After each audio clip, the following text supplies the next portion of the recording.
ជំរាបសួរបងប្អូនទាំងអស់គ្នាជួបគ្នាម្ដងទៀតហើយនៅក្នុងវីដេអូថ្មីថ្ងៃនេះផងដែរខ្ញុំសូមលើកយកអំពីវិធីសាស្ត្រក្នុងការផលិតប្រូតេអ៊ីនចេញពីកូនត្រីល្អិតចែកជូនបងប្អូនទស្សនាគួរបញ្ជាក់ផងដែរថាការធ្វើវិធីសាស្ត្រនេះគឺសម្រាប់តែបងប្អូនដែលចិញ្ចឹមមាន់ចិញ្ចឹមទាលក្ខណៈគ្រួសារបន្តិចបន្តួចតែប៉ុណ្ណោះតោះឥឡូវកុំឲ្យខាតពេលវេលាយូរយើងទៅ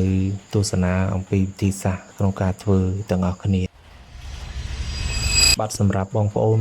មកថ្មីសូមជួយ Subscribe Channel របស់ខ្ញុំម្នាក់មួយផងបាទអរគុណបាទជាដំបូងយើងត្រូវការយកត្រីល្អិតយើងនឹងយកទៅលាងទឹកឲ្យបានស្អាតសិនមកហើយបន្ទាប់ពីបងប្អូនលាងសម្អាតត្រីនឹងបានស្អាតល្អហើយយើងចាប់ផ្ដើមហាន់ត្រីនោះជាកង់ៗតូចៗដើម្បីឲ្យនៅពេលដែលយើងយកវាទៅលីងគឺវាងាយស្រួលក្នុងការបញ្ចេញជាតិទឹកអស់បន្ទាប់ពីបងប្អូនហាន់ត្រីនោះជាកង់ៗល្អិតរួចមកហើយយើងចាក់វាចូលទៅក្នុងខ្ទះរបស់យើងទៅហើយក្នុងការលីងនោះគឺយើងមិនបាច់ប្រើខ្លាញ់នោះទេគ្រាន់តែយកត្រីដែលយើងហាន់រួចហើយហ្នឹងយកទៅដាក់នៅក្នុងខ្ទះរបស់យើងមកហើយយើងយកវាឆាយកមកកូរវាឲ្យបានសព្វល្អហើយក្នុងការកូរនោះគឺបងប្អូនដាក់ភ្លើងរឹមបានហើយជាដំបូងយើងដាក់វាភ្លើងជាមធ្យមតិចមកហើយចាំមើលត្រីយើងរៀងពណ៌ត្នោតហើយយើងអាចដាក់ភ្លើងរឹមមកហើយក្នុងការលីងនេះគឺបងប្អូនអាចប្រើរយៈពេលរហូតដល់ពីចន្លោះទៅ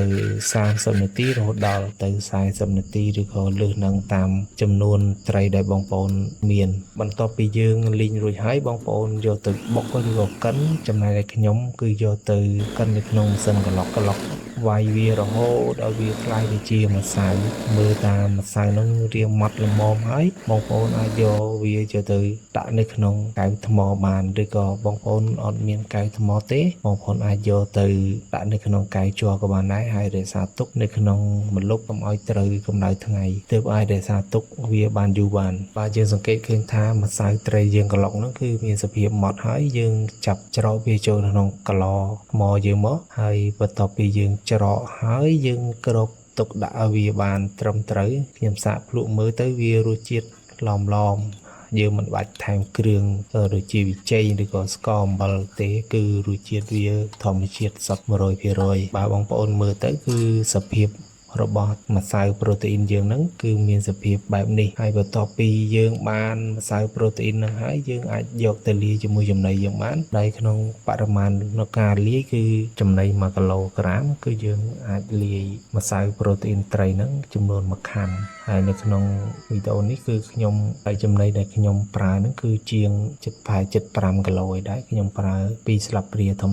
បងប្អូនលាយតាមជាក់ស្ដែងចឹងទៅបើបងប្អូនផលិតបានច្រើនបងប្អូនអាចយកទៅឲ្យមន់បងប្អូនស៊ីជាប្រចាំមកបាទចំពោះវិធីសាស្ត្រក្នុងការផលិតប្រូតេអ៊ីនពីកូនត្រីគឺមានតែប៉ុណ្្នឹងឯងបងប្អូនអាចយកទៅសាកល្បងខ្លួនឯងបាននៅផ្ទះធានាថានឹងទទួលបានលទ្ធផលល្អបើបងប្អូនពេញចិត្តសូមជួយចុច like ចុច share ចុច subscribe ម្នាក់មួយផងបានអរគុណជួបគ្នានៅក្នុងវីដេអូថ្មីបន្តទៀតបាទ